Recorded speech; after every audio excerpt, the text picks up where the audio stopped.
इन बड़े-बड़े पत्थरों को समुद्र में फेंक आखिर ये लोग करना क्या चाहते हैं?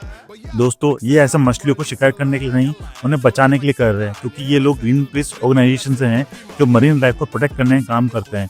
दरअसल बहुत खतरनाक टेक्नीक है जिसमें मछलियों को शिकार करने के लिए समुद्र तल पर जाल लगा दिया जाता है और उस जाल को लगातार घसीटा जाता है। जिससे बीच में कोई भी मछली, कोई भी मरीन लाइफ या कोई भी कोरल रीफ जो भी आती है वो डिस्ट्रॉय हो जाती है। इस जाल में फंसने से हर साल लाखों शार्क और डॉल्फिन मारी जाती हैं। लेकिन ये लोग इन चीज़ों को रोकने के लिए बड़े-बड़े पत्थर फेंकते हैं ताकि ये जाल डिस्ट्रॉय हो जाए और ऐसी इल्लीगल टेक्निक को रोका जा सके।